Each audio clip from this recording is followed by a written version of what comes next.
أعوذ بالله من الشيطان الرجيم. بسم الله الرحمن الرحيم. ألف لام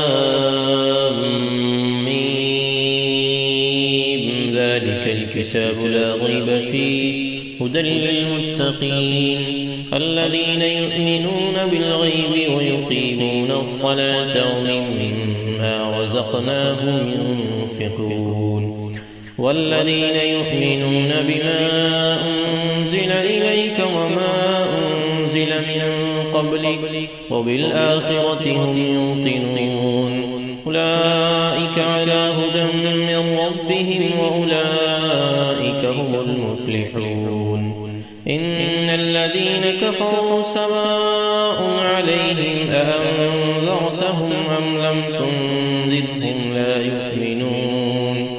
ختم الله على قلوبهم وعلى سمعهم وعلى أبصارهم غشاوة ولهم عذاب عظيم. ومن الناس من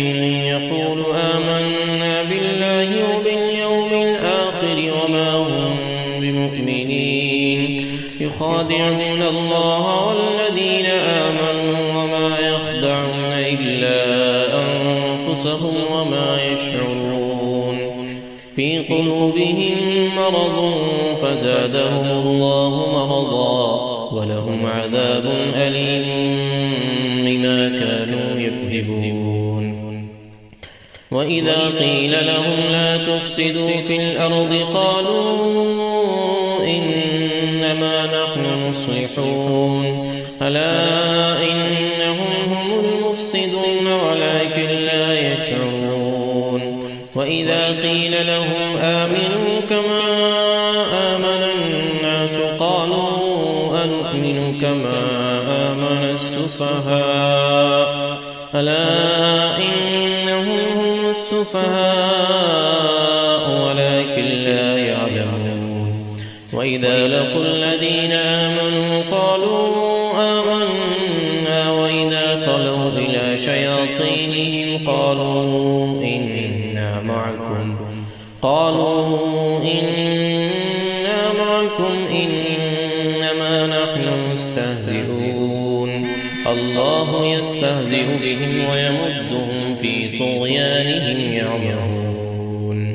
أولئك الذين اشتروا الضلالة بالهدى فما ربحت تجارتهم وما كانوا مهتدين. مثلهم كمثل الذي استوقد نارا فلما أضاءت ما حوله ذهب الله بنورهم وتركهم في ظلمات لا يبصرون. صم بكم عمي فهم لا يرجعون. أو كصيب من السماء فيه ظلمات ورعد وبرق يجعلون أصابعهم في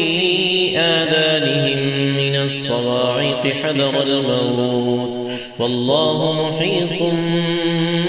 بالكافرين. يكاد البرق يخطف أبصارهم كلما أضاء لهم مشوا فيه وإذا أظلم عليهم قاموا ولو شاء الله لذهب بسمعهم وأبصارهم إن الله على كل شيء قدير. يا أيها الناس اعبدوا ربكم الذي خلقكم والذين من قبلكم لعلكم تتقون. الذي جعل لكم الأرض فراشا والسماء بناء وأنزل من السماء ماء فأخرج به من الثمرات رزقا لكم فلا تجعلوا لله أندادا وأنتم تعلمون. وإن كنتم في ريب مما نزلنا على عبدنا فأتوا بسورة من مثله وادعوا شهداءكم من دون الله إن كنتم صادقين. فإن لم تفعلوا ولن تفعلوا فاتقوا النار التي وقودها الناس والحجارة أعدت للكافرين وبشر الذين آمنوا وعملوا الصالحات أن لهم جنات تجري من تحتها الأنهار كلما رزقوا منها من ثمرة رزقا قالوا هذا الذي رزقنا من قبل وأتوا به متشابها ولهم فيها أزواج مطهرة وهم فيها خالدون إن الله لا يستحيي أن يضرب مثلا ما بعوضة فما فوقها فأما الذين آمنوا فيعلمون أنه الحق من ربهم وأما الذين كفروا فيقولون ماذا أراد الله بهذا مثلا يضل به كثيرا ويهدي به كثيرا وما يضل به إلا الفاسقين الذين ينقضون عهد الله من بعد ميثاقه ويقطعون ما أمر الله به أن يوصل ويفسدون في الأرض أولئك هم الخاسرون كيف تكفرون بالله وكنتم أمواتا فأحياكم ثم يميتكم ثم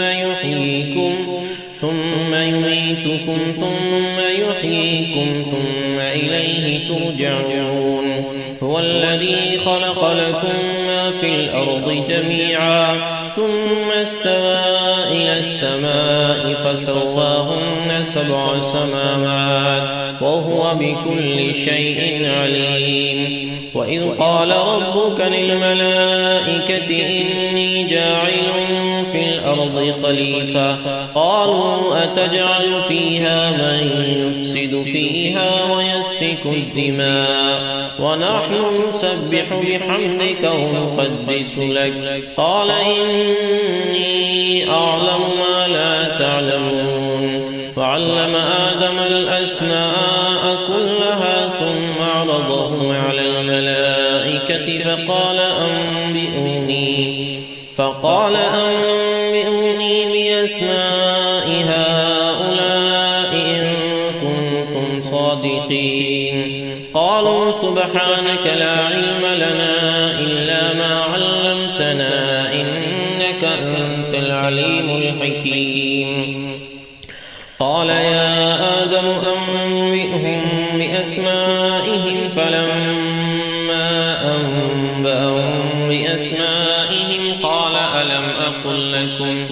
قال ألم أقل لكم إني أعلم غيب السماوات والأرض وأعلم ما تبدون وما كنتم تكتمون وإذ قلنا للملائكة اسجدوا لآدم فسجدوا إلا إبليس وأبى واستكبر وكان من الكافرين وقلنا يا آدم اسكن أنت وزوجك الجنة وكلا منها رغدا حيث شئتما ولا تقربا هذه الشجرة فتكونا من الظالمين فأزلهما الشيطان عنها فأخرجهما مما كانا فيه وقلنا اهبطوا بعضكم لبعض عدو ولكم في الأرض مستقر ومتاع إلى حين فتلقى آدم من ربه كلمات فتاب عليه إنه هو التواب الرحيم قلنا اهبطوا منها جميعا فإما يأتينكم مني هدى فمن تبع هداي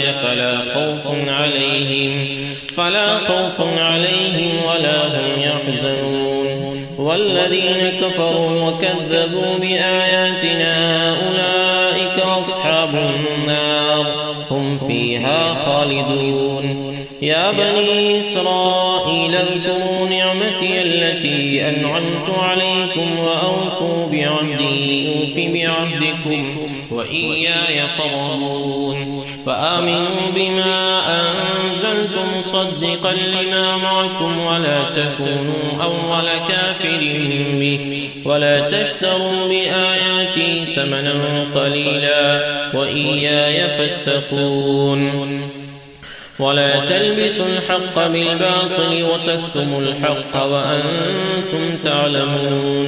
وأقيموا الصلاة وآتوا الزكاة واركعوا مع الراكعين. أتأمرون الناس بالبر وتنسون أنفسكم وأنتم تتلون الكتاب أفلا تعقلون. واستعينوا بالصبر والصلاة وإنها لكبيرة إلا على الخاشعين الذين يظنون أنهم ملاقو ربهم وأنهم إليه راجعون. يا بني إسرائيل اذكروا نعمتي التي أنعمت عليكم وأني فضلتكم على العالمين. واتقوا يوما لا تجزي نفس عن نفس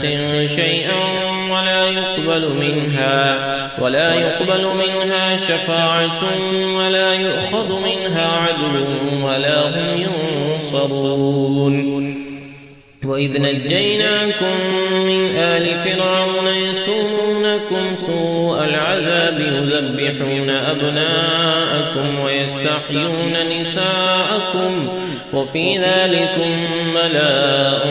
من ربكم عظيم.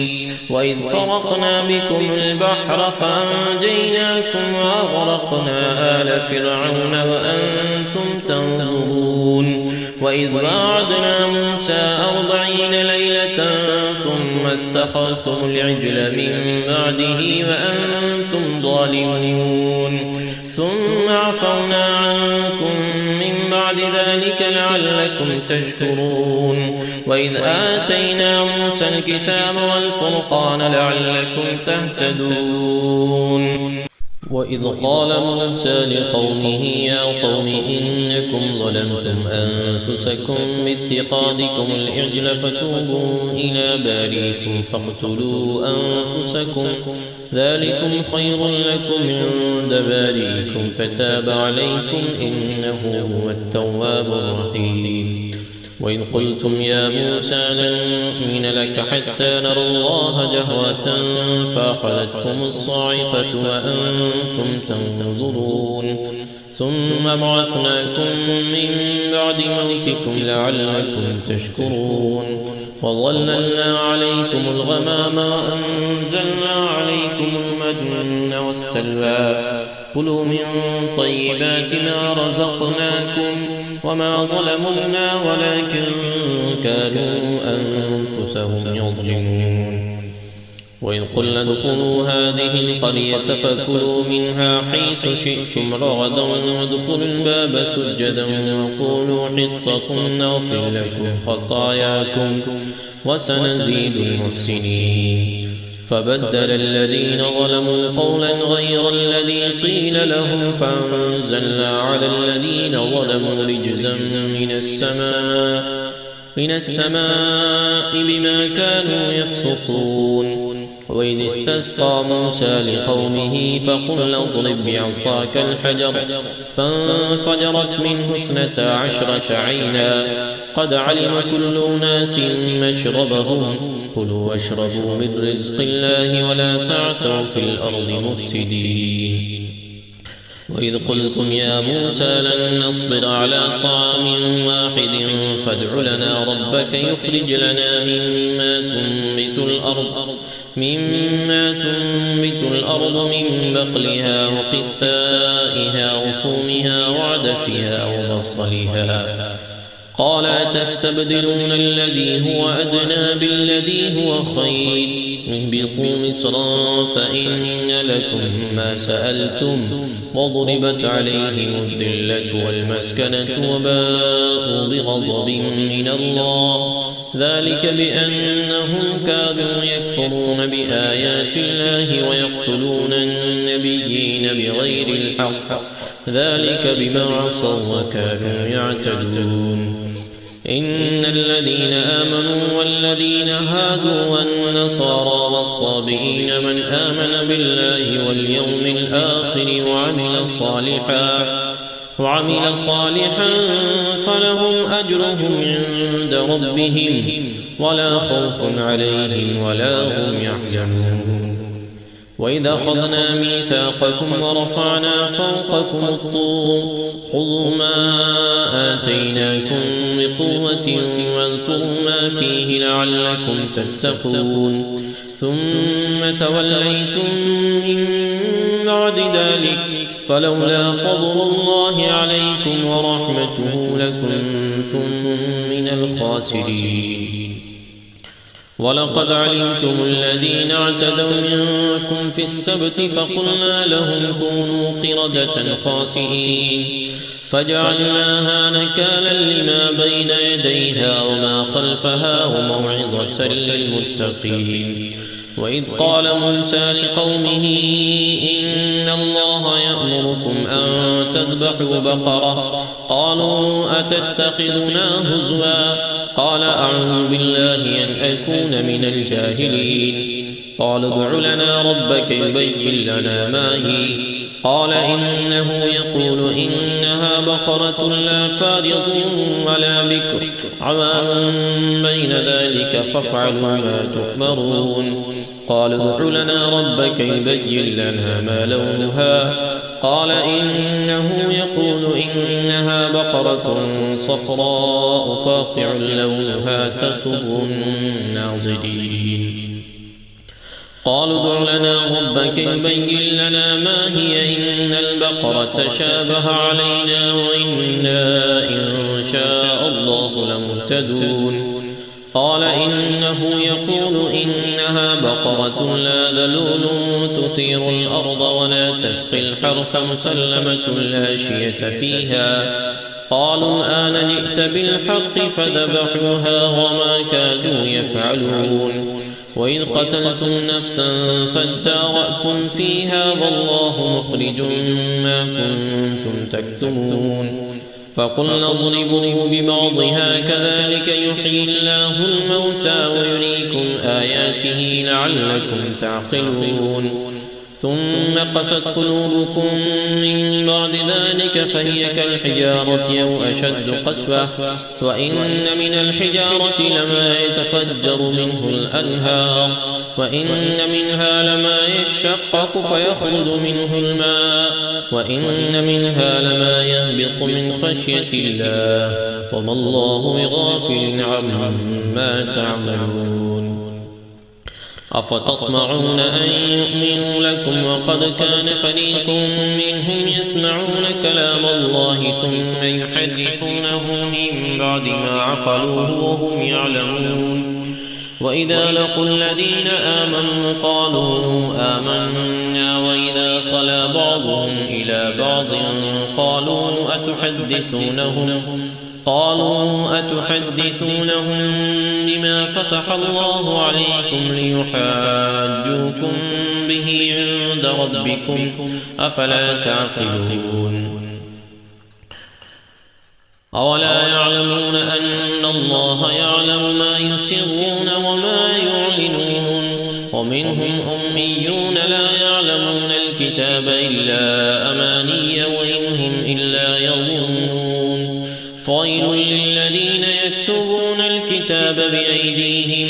ثم يقولون هذا من عند الله ليشتروا به ثمنا قليلا فويل لهم مما كتبت أيديهم وويل لهم مما يكسبون وقالوا لن تمسنا النار إلا أياما معدودة قل أتخذتم عند الله عهدا فلن يخلف الله عهده أم تقولون على الله ما لا تعلمون بلى من كسب سيئة وأحاطت به خطيئته فأولئك أصحاب النار هم فيها خالدون والذين آمنوا وعملوا الصالحات أولئك أصحاب الجنة هم فيها خالدون وإذ أخذنا ميثاق بني إسرائيل لا تعبدون إلا الله وبالوالدين إحسانا وذي القربى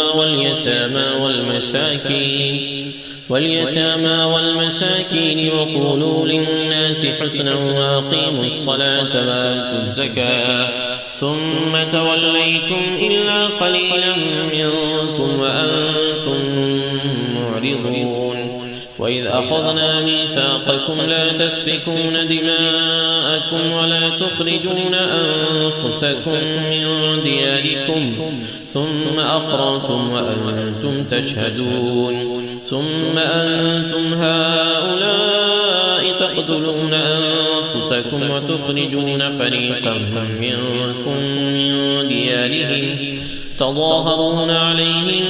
بالإثم والعدوان وإن يأتوكم سارى تفادوهم وهو محرم عليكم إخراجهم أفتؤمنون ببعض الكتاب وتكفرون ببعض فما جزاء من يفعل ذلك منكم إلا خزي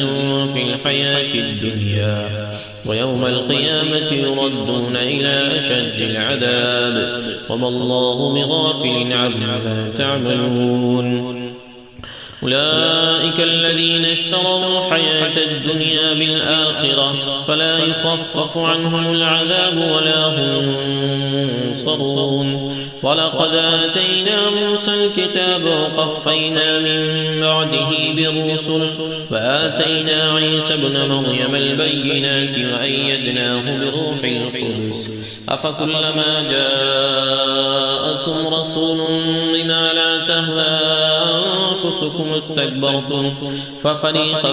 كذبتم وفريقا تقتلون فقالوا قلوبنا غلف بل لعنهم الله بكفرهم فقليلا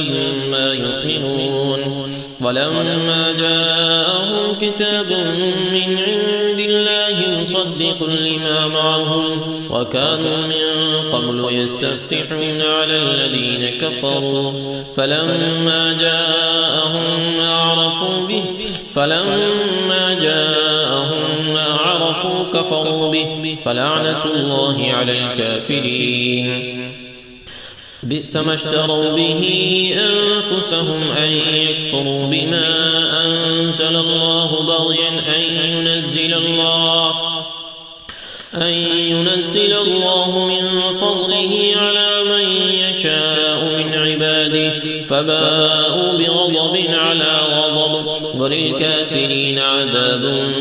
مهين وإذا قيل لهم آمنوا بما أنزل الله قالوا نؤمن بما أنزل علينا ويكفرون بما وراءه وهو الحق مصدقا لما معهم قل فلم تقتلون أنبياء الله من قبل إن كنتم مؤمنين ولقد جاءكم موسى بالبينات ثم اتخذتم العجل من بعده وأنتم ظالمون وإذ أخذنا ميثاقكم ورفعنا فوقكم الطور خذوا ما آتيناكم بقوة واسمعوا قالوا سمعنا وعصينا وأشربوا في قلوبهم العجل بكفرهم قل بئس ما يأمركم به إيمانكم إن كنتم مؤمنين قل إن كانت لكم الدار الآخرة عند الله خالصة من دون الناس فتمنوا الموت إن كنتم صادقين ولن يتمنوه أبدا بما قدمت أيديهم والله عليم بالظالمين ولتجدنهم أحرص الناس على حياة ومن الذين أشركوا يود أحدهم لو يعمر 1000 سنة وما هو بمزحزحه من العذاب أن يعمر والله بصير بما يعملون قل من كان عدوا لجبريل فإنه نزله على قلبك بإذن الله مصدقا لما بين يديه وهدى وبشرى للمؤمنين من كان عدوا لله وملائكته ورسله وجبريل وميكال فإن الله عدو للكافرين ولقد أنزلنا إليك آيات بينات وما يكفر بها إلا الفاسقون أوكلما عاهدوا عهدا نبذه فريق منهم بل أكثرهم لا يؤمنون ولما جاءهم رسول من عند الله مصدق لما معهم نبذ فريق من الذين أوتوا كتاب الله وراء ظهورهم كأنهم لا يعلمون واتبعوا ما تتلو الشياطين على ملك سليمان وما كفر سليمان ولكن الشياطين كفروا يعلمون الناس السحر وما أنزل على الملكين ببابل هاروت وماروت وما يعلمان من أحد حتى يقولا إنما نحن فتنة فلا تكفر فيتعلمون منهما ما يفرقون به بين المرء وزوجه وما هم بضارين به من أحد إلا بإذن الله ويتعلمون ما يضرهم ولا ينفعهم ولقد علموا لمن اشتراه ما له في الآخرة من خلاق ولبئس ما شروا به أنفسهم لو كانوا يعلمون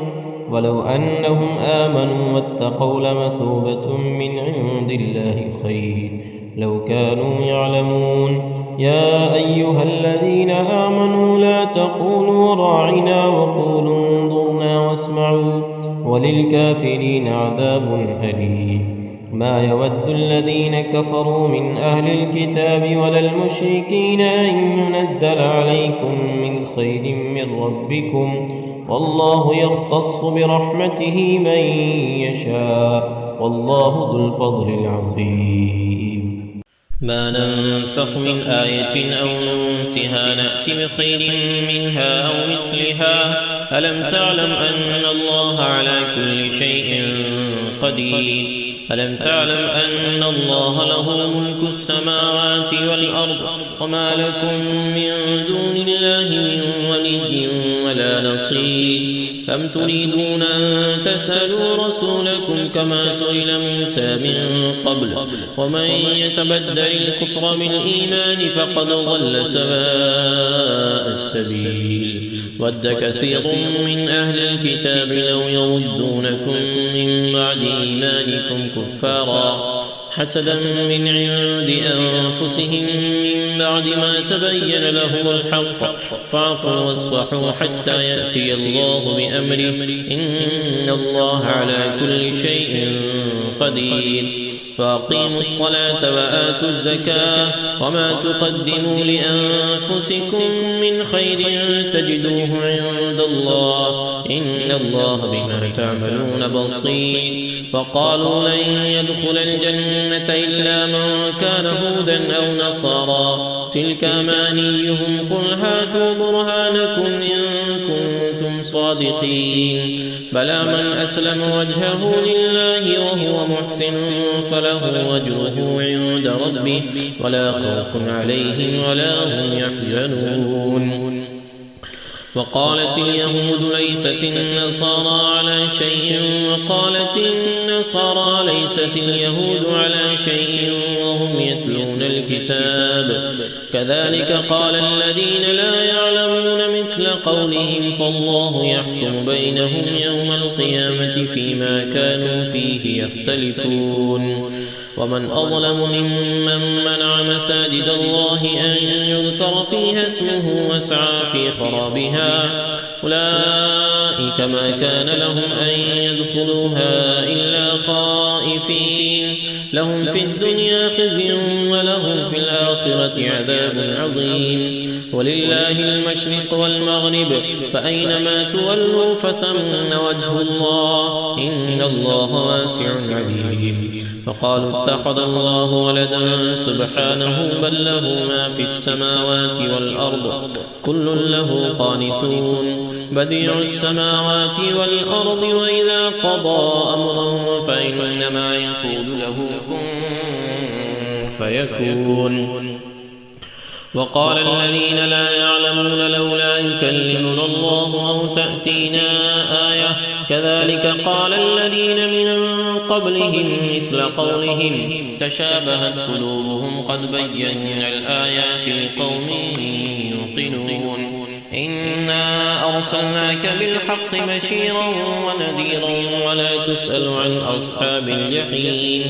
ولن ترضى عنك اليهود ولا النصارى حتى تتبع ملتهم قل إن هدى الله هو الهدى ولئن اتبعت أهواءهم بعد الذي جاءك من العلم ما لك من الله من ولي ولا نصير. فالذين آتيناهم الكتاب يتلونه حق تلاوته أولئك يؤمنون به ومن يكفر به فأولئك هم الخاسرون. يا بني إسرائيل اذكروا نعمتي التي أنعمت عليكم وأني فضلتكم على العالمين. واتقوا يوما لا تجزي نفس عن نفس شيئا ولا يقبل منها عدل ولا تنفعها شفاعة ولا هم ينصرون. وإذ ابتلى إبراهيم ربه بكلمات فأتمهن قال إني جاعلك للناس إماما قال ومن ذريتي قال لا ينال عهد الظالمين.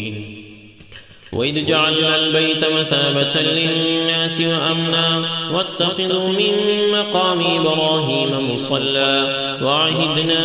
إلى إبراهيم وإسماعيل أن طهرا بيتي للطائفين والعاكفين والركع السجود. وإذ قال إبراهيم رب اجعل هذا بلدا آمنا وارزق أهله من الثمرات من آمن منهم بالله واليوم الآخر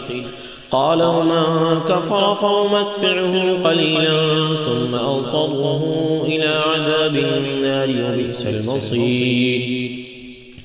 وإذ يرفع إبراهيم القواعد من البيت وإسماعيل ربنا تقبل منا إنك أنت السميع العليم ربنا واجعلنا مسلمين لك ومن ذريتنا أمة مسلمة لك وأرنا مناسكنا وتب علينا إنك أنت التواب الرحيم. ربنا وابعث فيهم رسولا منهم يتلو عليهم آياتك ويعلمهم الكتاب والحكمة ويزكيهم إنك أنت العزيز الحكيم. ومن يرغب عن ملة إبراهيم إلا من سفه نفسه ولقد اصطفيناه في الدنيا وإنه في الآخرة لمن الصالحين. إذ قال له ربه أسلم قال أسلمت لرب العالمين. ووصى بها إبراهيم بنيه ويعقوب يا بني إن الله اصطفى لكم الدين فلا تموتن إلا وأنتم مسلمون. أم كنتم شهداء إذ حضر يعقوب الموت إذ قال لبنيه ما تعبدون من بعدي قالوا نعبد إلهك وإله آبائك إبراهيم وإسماعيل وإسحاق إلها واحدا ونحن له مسلمون. تلك أمة قد خلت لها ما كسبت وعليها ما اكتسبت ربنا لا تؤاخذنا وعليها ما اكتسبت. تلك أمة قد خلت لها ما كسبت ولكم ما كسبتم ولا تسألون عما كانوا يعملون. وقالوا كونوا هودا أو نصارى تهتدوا قل بل ملة إبراهيم حنيفا وما كان من المشركين. قولوا آمنا بالله وما أنزل إلينا وما أنزل إلى إبراهيم وإسماعيل وإسحاق وإسحاق ويعقوب والأسباط وما أوتي موسى وعيسى وما أوتي النبيون من ربهم لا نفرق بين أحد منهم ونحن له مسلمون فإن آمنوا بمثل ما آمنتم به فقد اهتدوا وإن تولوا فإنما هم في شقاق فسيكفيكهم الله وهو السميع العليم.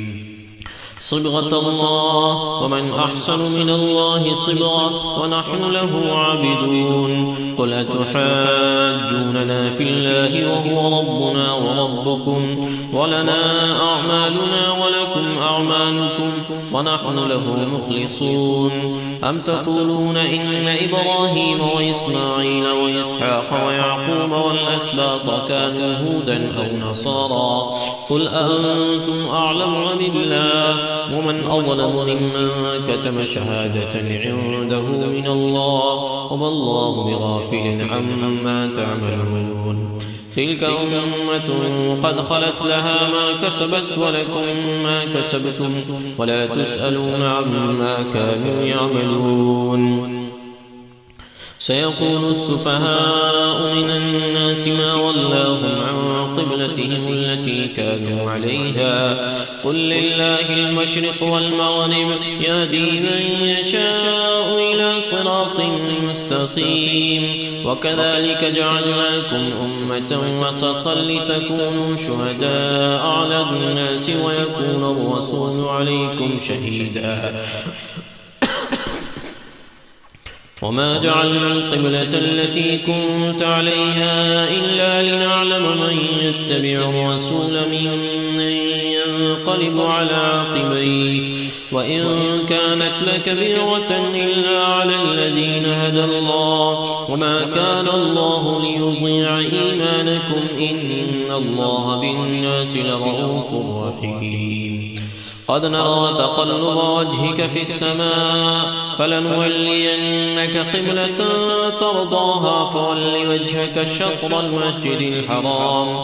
وحيث ما كنتم فولوا وجوهكم شطره وإن الذين أوتوا الكتاب ليعلمون أنه الحق من ربهم وما الله بغافل عما يعملون.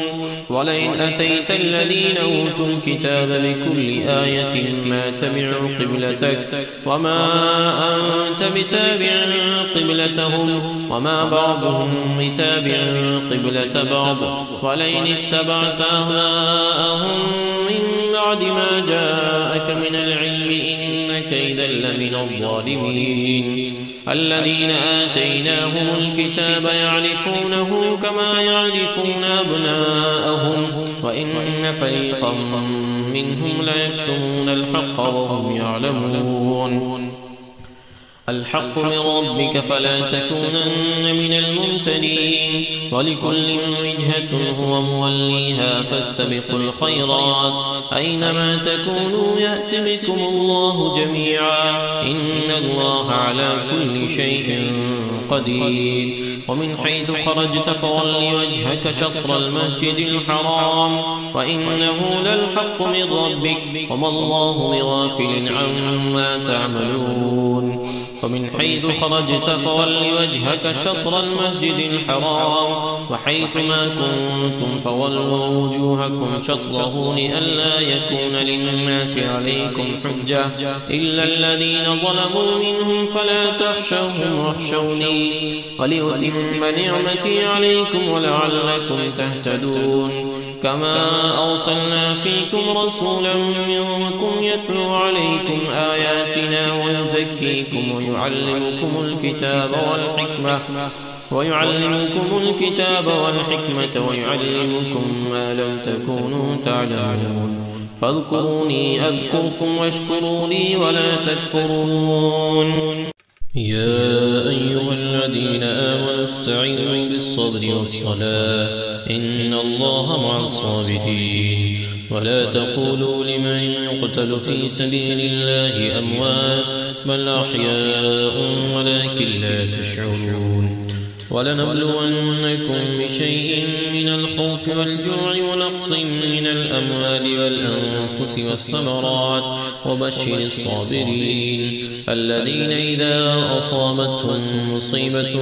قالوا إنا لله وإنا إليه راجعون أولئك عليهم صلوات من ربهم ورحمة وأولئك هم المهتدون إن الصفا والمروة من شعائر الله فمن حج البيت أو اعتمر فلا جناح عليه أن يطوف بهما ومن تطوع خيرا فإن الله شاكر عليم إن الذين يكتمون ما أنزلنا من البينات والهدى من بعد ما بيناه للناس في الكتاب أولئك يلعنهم الله ويلعنهم اللاعنون إلا الذين تابوا وأصلحوا وبينوا فأولئك أتوب عليهم وأنا التواب الرحيم إن الذين كفروا وماتوا وهم كفار أولئك عليهم لعنة الله والملائكة والناس أجمعين خالدين فيها لا يخفف عنهم العذاب ولا هم ينظرون وإلهكم إله واحد لا إله إلا هو الرحمن الرحيم إن في خلق السماوات والأرض واختلاف الليل والنهار والفلك التي تجري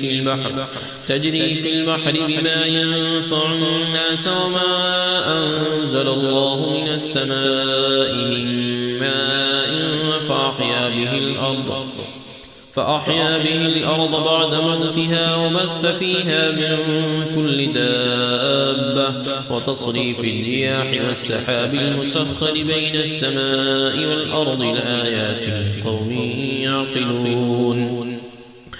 ومن الناس من يتخذ من دون الله أندادا يحبونهم كحب الله والذين آمنوا أشد حبا لله ولو يرى الذين ظلموا إذ يرون العذاب أن القوة لله جميعا وأن الله شديد العذاب استبرأ الذين اتبعوا من الذين اتبعوا ورأوا العذاب وتقطعت بهم الأسباب وقال الذين اتبعوا لو أن لنا كرة فنتبرأ منهم كما تبرأوا منا كذلك يريهم الله أعمالهم حسرات عليهم وما هم بخالدين من النار يا أيها الناس كلوا مما في الأرض حلالا طيبا ولا تتبعوا خطوات الشيطان إنه لكم عدو مبين إنما يأمركم بالسوء والفحشاء وأن تقولوا على الله ما لا تعلمون وإذا قيل لهم اتبعوا ما أنزل الله قالوا بل نتبع ما ألفينا عليه آباءنا أولو كان آباؤهم لا يعقلون شيئا ولا يهتدون ومثل الذين كفروا كمثل الذي ينعق بما لا يسمع إلا دعاء ونداء صم بكم عمي فهم لا يعقلون يا أيها الذين آمنوا كلوا من طيبات ما رزقناكم واشكروا لله إن كنتم إياه تعبدون إنما حرم عليكم الميتة والدم ولحم الخنزير وما أهل به لغير الله فمن اضطر غير باغ ولا عاد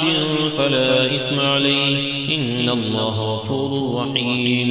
إن الذين يكتمون ما أنزل الله من الكتاب ويشترون به ثمنا قليلا أولئك ما يأكلون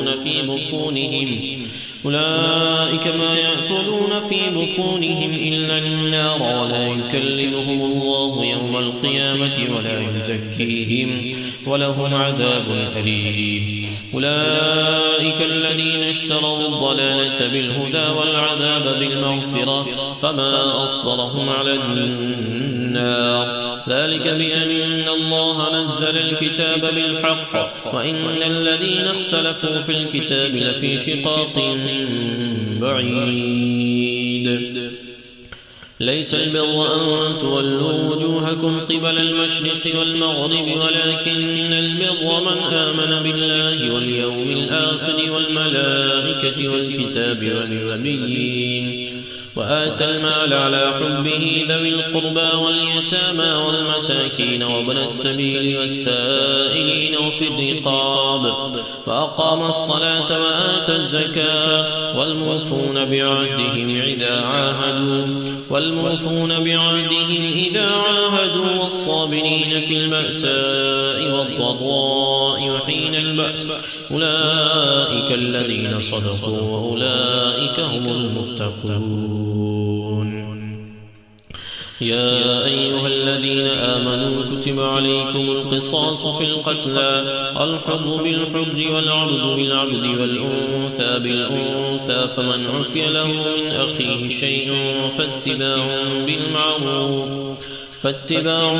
بالمعروف وأداء إليه بإحسان ذلك تخفيف من ربكم ورحمة فمن اعتدى بعد ذلك فله عذاب أليم. ولكم في القصاص حياة يا أولي الألباب لعلكم تتقون. كتب عليكم إذا حضر أحدكم الموت إن ترك خيرا الوصية للوالدين والأقربين بالمعروف حقا على المتقين فمن بدله بعدما سمعه فإنما إثمه على الذين يبدلونه إن الله سميع عليم. فمن خاف من موص جنفا أو إثما فأصلح بينهم فلا إثم عليه إن الله غفور رحيم. يا أيها الذين آمنوا كتب عليكم الصيام كما كتب على الذين من قبلكم لعلكم تتقون أياما معدودات فمن كان منكم مريضا أو على سفر فعدة من أيام أخر وعلى الذين يطيقونه فدية طعام مسكين فمن تطوع خيرا فهو خير له وأن تصوموا خير لكم إن كنتم تعلمون. شهر رمضان الذي أنزل فيه القرآن هدى للناس وبينات من الهدى والفرقان فمن شهد منكم الشهر فليصم ومن كان مريضا أو على سفر فعدة من أيام أخر يريد الله بكم اليسر ولا يريد بكم العسر ولتكملوا العدة ولتكبروا الله على ما هداكم ولعلكم تشكرون. وإذا سألك عبادي عني فإني قريب أجيب دعوة الداعي إذا دعاني فليستجيبوا لي وليؤمنوا بي لعلهم يرشدون. أحل لكم ليلة الصيام الرفث إلى نسائكم هن لباس لكم وأنتم لباس لهن علم الله أنكم كنتم تختارون أنفسكم فتاب عليكم وعفى عنكم فالآن باشروهن وابتغوا ما كتب الله لكم وكلوا واشربوا حتى يتبين لكم الخيط الأبيض من الخيط الأسود من الفجر ثم أتموا الصيام إلى الليل ولا تباشروهن وأنتم عاكفون في المساجد تلك حدود الله فلا تقربوها كذلك يبين الله آياته للناس لعلهم يتقون. ولا تأكلوا أموالكم بينكم بالباطل وتدلوا بها إلى الحكام لتأكلوا فريقا من أموال الناس بالإثم وأنتم تعلمون. يسألونك عن الأهلة قل هي مواقيت للناس والحج وليس البر بأن تأتوا البيوت من ظهورها ولكن البر من اتقى وأتوا البيوت من أبوابها واتقوا الله لعلكم تفلحون.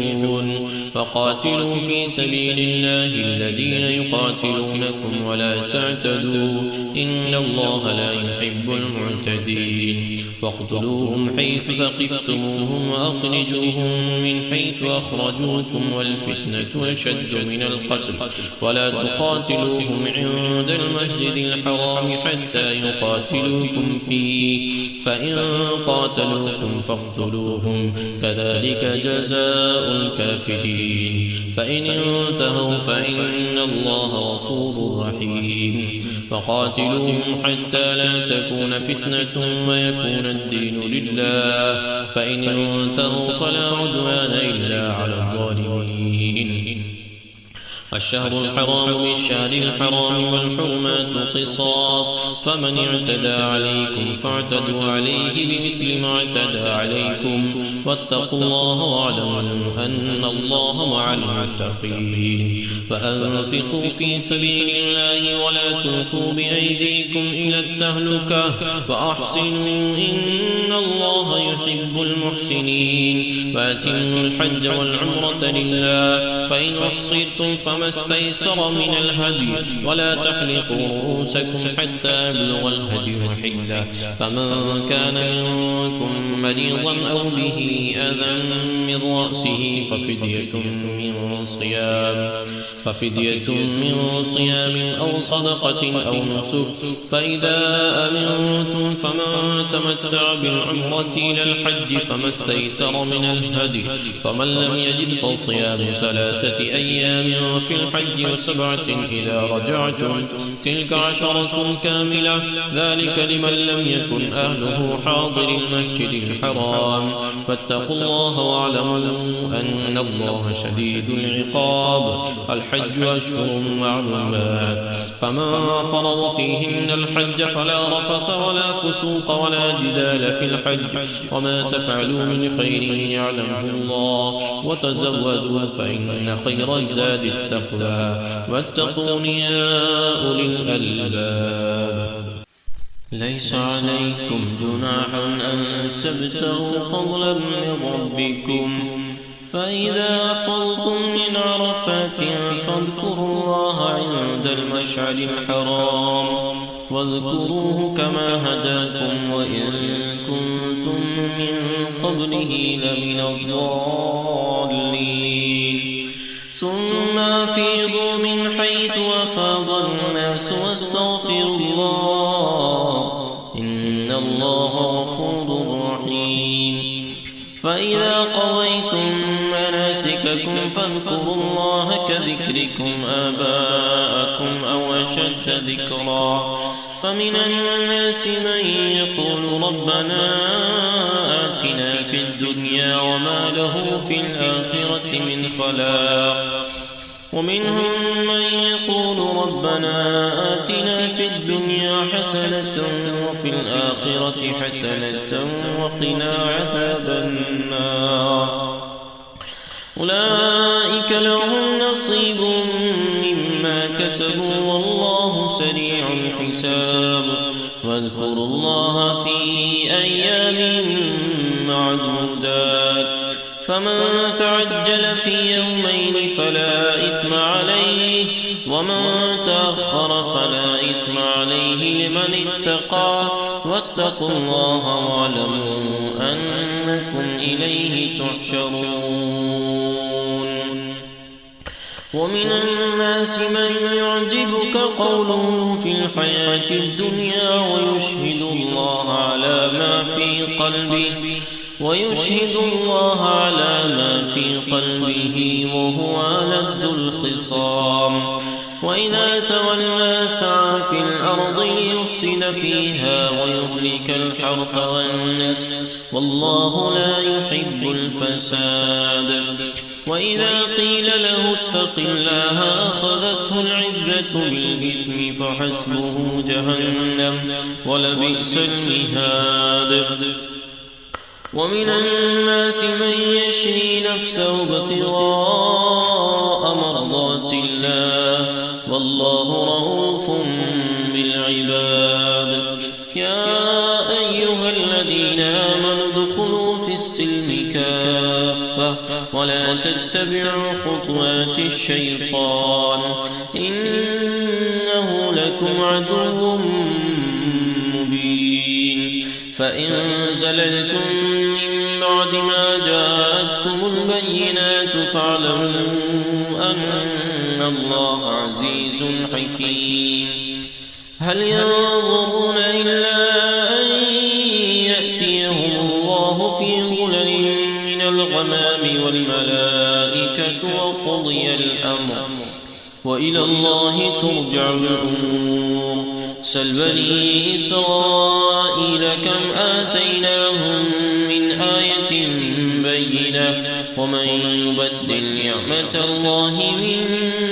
بعد ما جاءته فإن الله شديد العقاب زين للذين كفروا الحياة الدنيا ويسخرون من الذين آمنوا والذين اتقوا فوقهم يوم القيامة والله يرزق من يشاء بغير حساب كان الناس أمة واحدة فبعث الله النبيين مبشرين ومنذرين فأنزل معهم الكتاب بالحق ليحكم بين الناس فيما اختلفوا فيه وما اختلف فيه إلا الذين أوتوه من بعد ما جاءتهم البينات بغيا بينهم فهدى الله الذين آمنوا لما اختلفوا فيه من الحق بإذنه والله يهدي من يشاء إلى صراط مستقيم أم حسبتم أن تدخلوا الجنة ولما يأتكم مثل الذين خلوا من قبلكم مستهم البأساء والضراء وزلزلوا حتى يقول الرسول والذين آمنوا معه متى نصر الله ألا إن نصر الله قريب يسألونك ماذا ينفقون قل ما أنفقتم من خير فللوالدين والأقربين واليتامى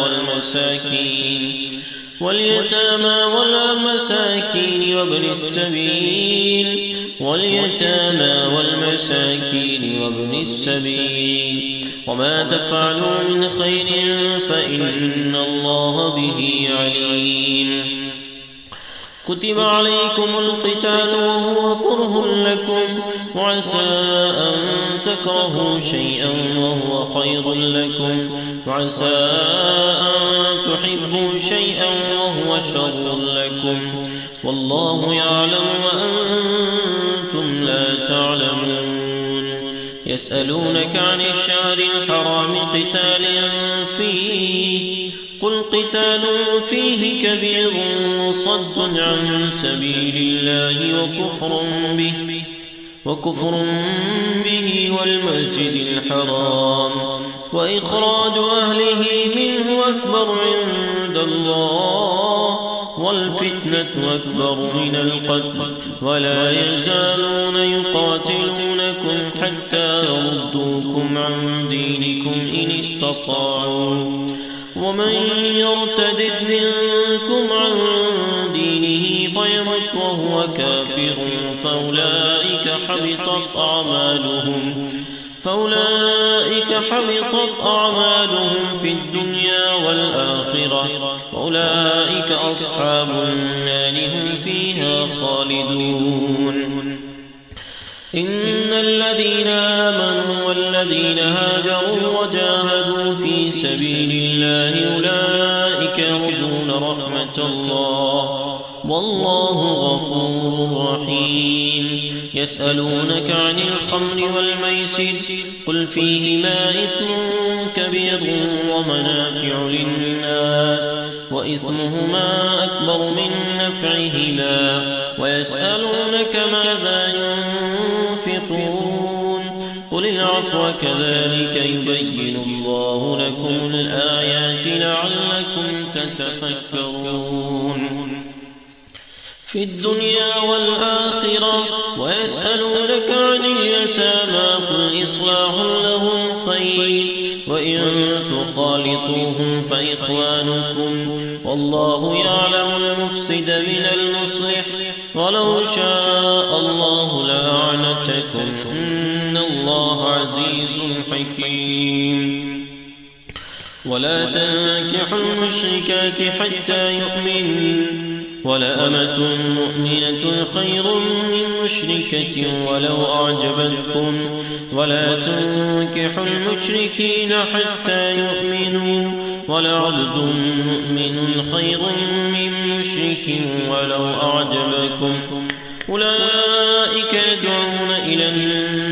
النار والله يدعو إلى الجنة والمغفرة بإذنه ويبين آياته للناس لعلهم يتذكرون. ويسألونك عن المحيض قل هو أذى فاعتزلوا النساء في المحيض ولا تقربوهن حتى يطهرن فإذا تطهرن فأتوهن من حيث أمركم الله إن الله يحب التوابين ويحب المتطهرين. نساؤكم حرث لكم فأتوا حرثكم أنى شئتم وقدموا لأنفسكم واتقوا الله واعلموا أنكم ملاقوه وبشر المؤمنين.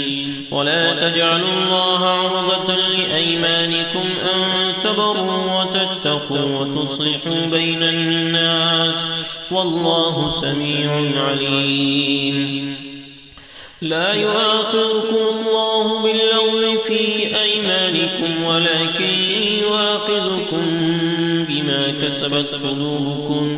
والله غفور حليم. للذين يؤلون من نسائهم تربص 4 أشهر فإن فاءوا فإن الله غفور رحيم. وإن عزموا الطلاق فإن الله سميع عليم. والمطلقات يتربصن بأنفسهن 3 قروء ولا يحل لهن أن يكتمن ما خلق الله في أرحامهن إن كن يؤمن بالله واليوم الآخر وبعولتهن أحق بردهن في ذلك إن أرادوا إصلاحا ولهن مثل الذي عليهن بالمعروف وللرجال عليهن درجة والله عزيز حكيم. الطلاق 2 فإمساك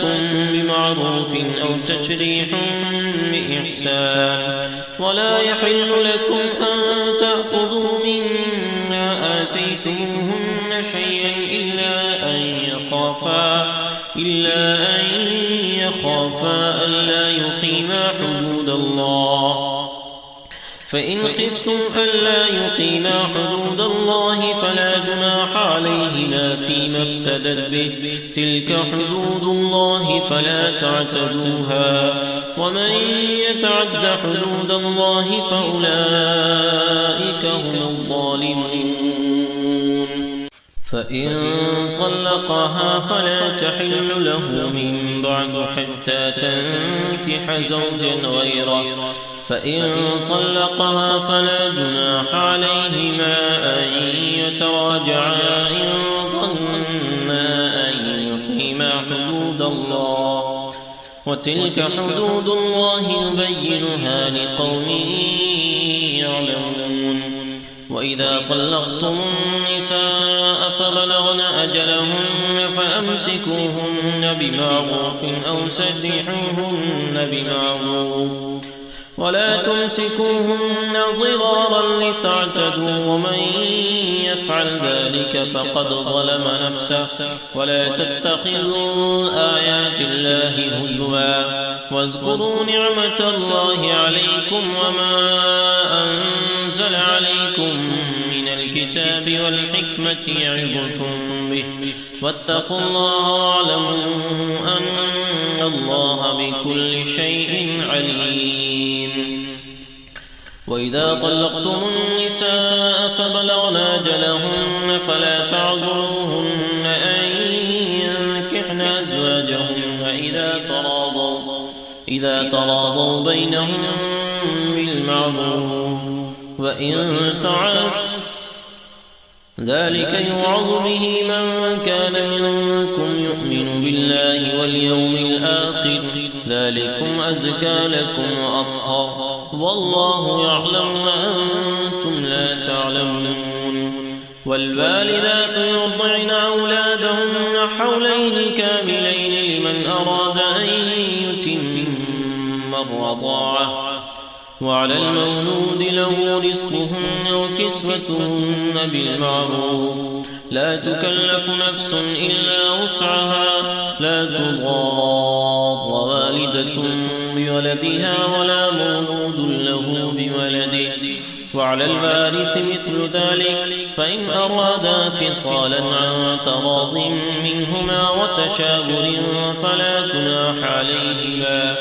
وإن أردتم أن تسترضعوا أولادكم فلا جناح عليكم إذا سلمتم ما آتيتم بالمعروف،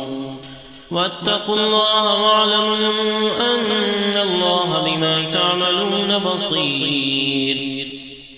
والذين يتوفون منكم ويذرون أزواجا يتربصن بأنفسهن 4 أشهر وعشرا، فإذا بلغن أجلهن فلا جناح عليكم فيما فعلن في أنفسهن بالمعروف، والله بما تعملون خبير. ولا جناح عليكم فيما عرضتم به من خطبة النساء أو أكننتم في أنفسكم، علم الله أنكم ستذكرونهن ولكن لا تواعدوهن سرا إلا أن تقولوا قولا معروفا، ولا تعزموا عقدة النكاح حتى يبلغ الكتاب أجله، واعلموا أن الله يعلم ما في أنفسكم فاحذروه، واعلموا أن الله غفور حليم. لا جناح عليكم إن طلقتم النساء ما لم تمسوهن أو تفرضوا لهن فريضة، ومتعوهن على الموسع قدره وعلى المقتر قدره متاعا بالمعروف حقا على المحسنين. وإن طلقتموهن من قبل أن تمسوهن أو قد فرضتم لهن فريضة فنصف ما فرضتم إلا أن يعفون أو يعفو الذي بيده عقدة النكاح، وأن تعفوا أقرب للتقوى، ولا تنسوا الفضل بينكم إن الله بما تعملون بصير. حافظوا على الصلاة والصلاة الوسطى وقوموا لله قانتين، فإن خفتم فرجالا أو ركبانا فإذا أمنتم فاذكروا الله كما علمكم ما لم تكونوا تعلمون. والذين يتوفون منكم ويذرون أزواجا وصية لأزواجهم متاعا إلى الحول غير إخراج، فإن خرجن فلا جناح عليكم فيما فعلن في أنفسهن من معروف، والله عزيز حكيم. وللمطلقات متاع بالمعروف حقا على المتقين، كذلك يبين الله لكم آياته لعلكم تعقلون. ألم تر إلى الذين خرجوا من ديارهم وهم ألوف حذر الموت فقال لهم الله موتوا ثم أحياهم، إن الله لذو فضل على الناس ولكن أكثر الناس لا يشكرون. وقاتلوا في سبيل الله واعلموا أن الله سميع عليم. من ذا الذي يقرض الله قرضا حسنا فيضاعفه له أضعافا كثيرة والله يقبض ويبسط وإليه ترجعون ألم تر إلى الملأ من بني إسرائيل من بعد موسى إذ قالوا لنبي له ابعث لنا ملكا نقاتل في سبيل الله قال هل عسيتم إن كتب عليكم القتال ولا تقاتلوا قالوا وما لنا ألا نقاتل في سبيل الله وقد أخرجنا من ديارنا وأبنائنا فلما كتب عليهم القتال تولوا إلا قليلا منهم والله عليم بالظالمين وقال لهم نبيهم إن الله قد بعث لكم طالوت ملكا قالوا أنى يكون له الملك علينا ونحن أحق بالملك منه ولم يؤت سعة من المال قال إن الله اصطفاه عليكم وزاده بسطة في العلم والجسم والله يؤتي ملكه من يشاء والله واسع عليم وقال لهم نبيهم إن آية ملكه أن يأتيكم التابوت فيه سكينة من ربكم وبقية مما ترك آل موسى وآل هارون تحمله الملائكة إن في ذلك لآية لكم إن كنتم مؤمنين فلما فصل طالوت بالجنود قال إن الله مبتليكم بنهر فمن شرب منه فليس مني ومن لم يطعمه فإنه مني إلا من اغترف غرفة بيده فشربوا منه إلا قليلا منهم فلما جاوزه هو والذين آمنوا معه قالوا لا طاقة لنا اليوم بجالوت وجنوده قال الذين يظنون أنهم ملاقو الله كم من فئة قليلة غلبت فئة كثيرة بإذن الله والله مع الصابرين ولما برزوا لجالوت وجنوده قالوا ربنا أفرغ علينا صبرا وثبت أقدامنا وانصرنا على القوم الكافرين فهزموهم بإذن الله وقتل داود جالوت وآتاه الله الملك والحكمة وعلمه مما يشاء ولولا دفع الله الناس بعضهم ببعض لفسدت الأرض ولكن الله ذو فضل على العالمين تلك آيات الله نتلوها عليك بالحق وإنك لمن المرسلين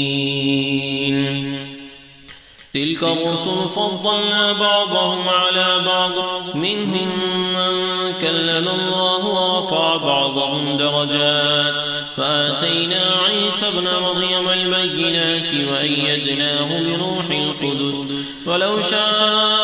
الله ما اقتتل الذين من بعدهم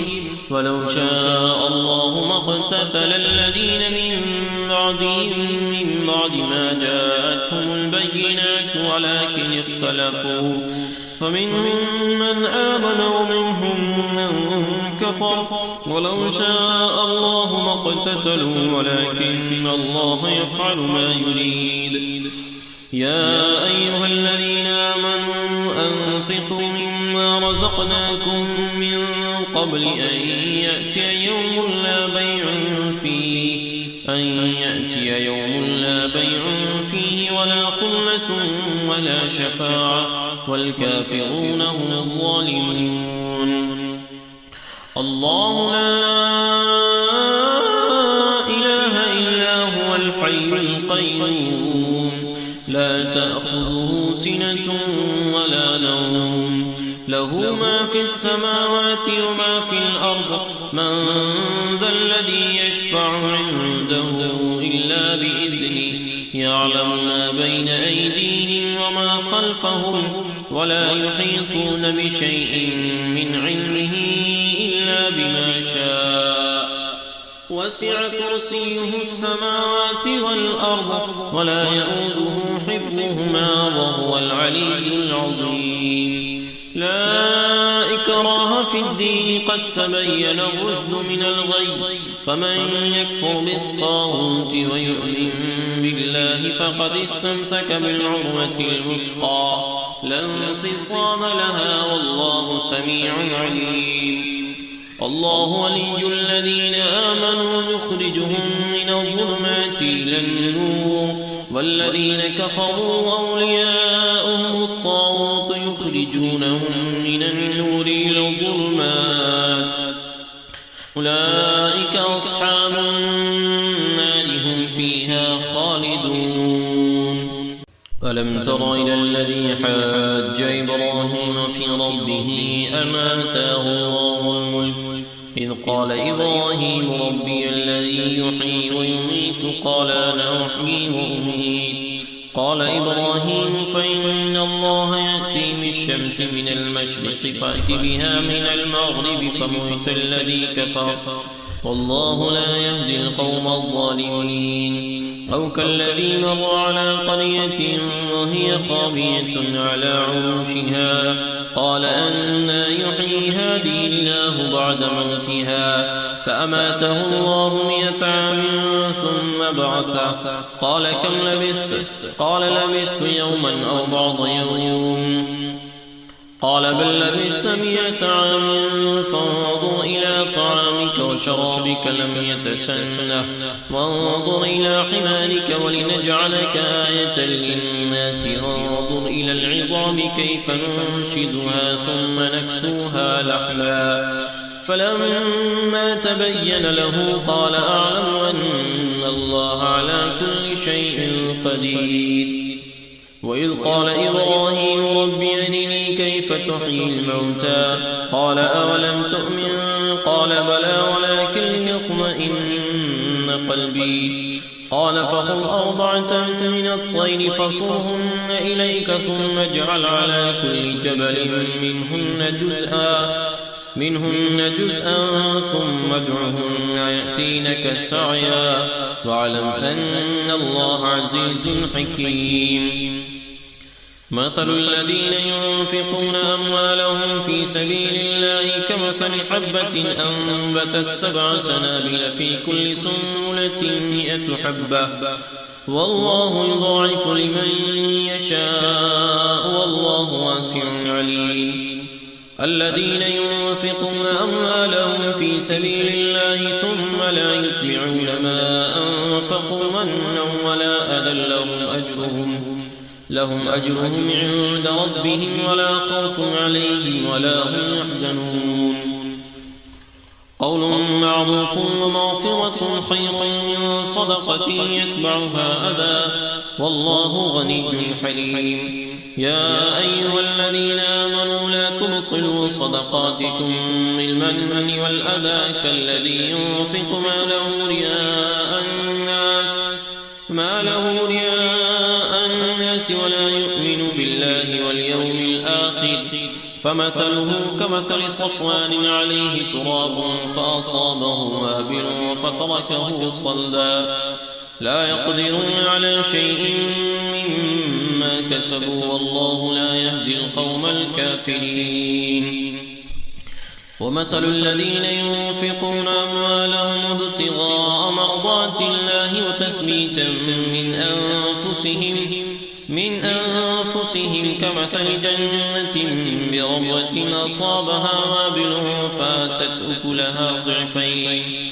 فإن لم يصبها وابل فطل والله بما تعملون بصير أيود أحدكم أن تكون له جنة من نخيل وأعناب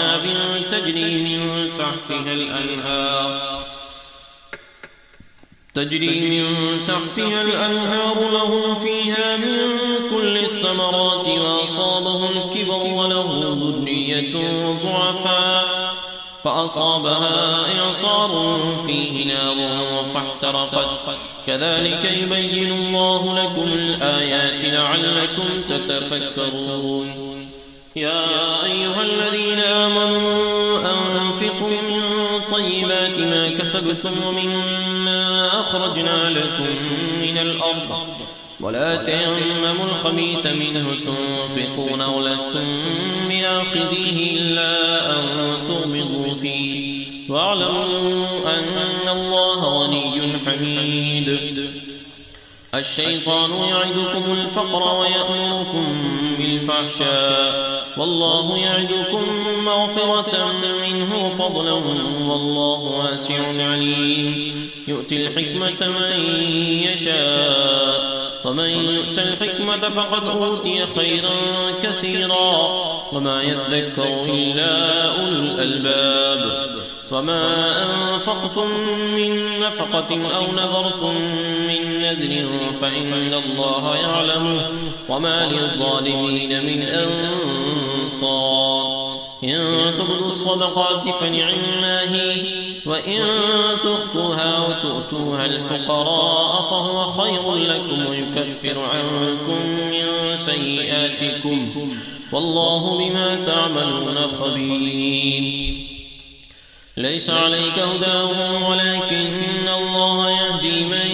يشاء وما تنفقوا من خير فلأنفسكم وما تنفقون إلا ابتغاء وجه الله وما تنفقوا من خير يوفى إليكم وأنتم لا تظلمون للفقراء الذين أحصروا في سبيل الله لا يستطيعون ضربا في الأرض يحسبهم الجاهل أغنياء من التعفف تعرفهم بسيماهم لا يسألون الناس إلحافا وما تنفقوا من خير فإن الله به عليم الذين ينفقون أموالهم بالليل والنهار سرا وعلانية فلهم أجرهم عند ربهم ولا خوف عليهم ولا هم يحزنون الذين يأكلون الربا لا يقومون إلا كما يقوم الذي يتخبطه الشيطان من المس ذلك بأنهم قالوا إنما البيع مثل الربا وأحل الله البيع وحرم الربا فمن جاءه موعظة من ربه فانتهى فله ما سلف وأمره إلى الله ومن عاد فأولئك أصحاب النار هم فيها خالدون يمحق الله الربا ويربي الصدقات والله لا يحب كل كفار أثيم إن الذين آمنوا وعملوا الصالحات وأقاموا الصلاة وآتوا الزكاة لهم أجرهم عند ربهم ولا خوف عليهم ولا هم يحزنون يا أيها الذين آمنوا اتقوا الله وذروا ما بقي من الربا إن كنتم مؤمنين فإن لم تفعلوا فأذنوا بحرب من الله ورسوله وإن تبتم فلكم رؤوس أموالكم لا تظلمون ولا تظلمون وإن كان ذو عسرة فنظرة إلى ميسرة وأن تصدقوا خير لكم إن كنتم تعلمون واتقوا يوما ترجعون فيه إلى الله ثم توفى كل نفس ما كسبت وهم لا يظلمون يا أيها الذين آمنوا إذا تداينتم بدين إلى أجل مسمى فاكتبوه وليكتب بينكم كاتب بالعدل ولا يأب كاتب أن يكتب كما علمه الله فليكتب وليملل الذي عليه الحق وليتق الله ربه ولا يبخس منه شيئا فإن كان الذي عليه الحق سفيا أو ضعيفا أو لا يستطيع أن يمل هو فليملل وليه بالعدل واستشهدوا شهيدين شهيدين من رجالكم فإن لم يكونا رجلين فرجل وامرأتان ممن ترضون من الشهداء أن تضل إحداهما فتذكر إحداهما الأخرى ولا يأبى الشهداء إذا ما دعوا ولا تسأموا أن تكتبوه صغيرا أو كبيرا إلى أجله ذلكم أقسط عند الله وأقوم للشهادة وأدنى ألا ترتابوا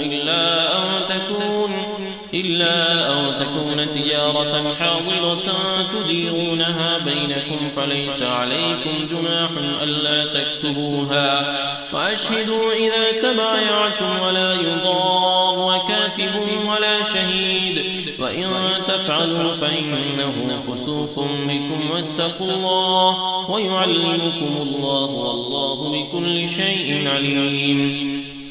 وإن كنتم على سفر ولم تجدوا كاتبا فرهان مقبوضة فإن أمن بعضكم بعضا فليؤد الذي اؤتمن أمانته وليتق الله ربه ولا تكتموا الشهادة ومن يكتمها فإنه آثم قلبه والله بما تعملون عليم لله ما في السماوات وما في الأرض وإن تبدوا ما في أنفسكم أو تخفوه يحاسبكم به الله فيغفر لمن يشاء ويعذب من يشاء والله على كل شيء قدير آمن الرسول بما أنزل إليه من ربه والمؤمنون كل آمن بالله وملائكته وكتبه ورسله لا نفرق بين أحد من رسله وقالوا سمعنا وأطعنا غفرانك ربنا وإليك المصير لا يكلف الله نفسا إلا وسعها لها ما كسبت وعليها ما اكتسبت ربنا لا تؤاخذنا إن نسينا أو أخطأنا ربنا ولا تحمل علينا إصرا كما حملته على الذين من قبلنا ربنا ولا تحملنا ما لا طاقة لنا به واعف عنا واغفر لنا وارحمنا أنت مولانا فانصرنا على القوم الكافرين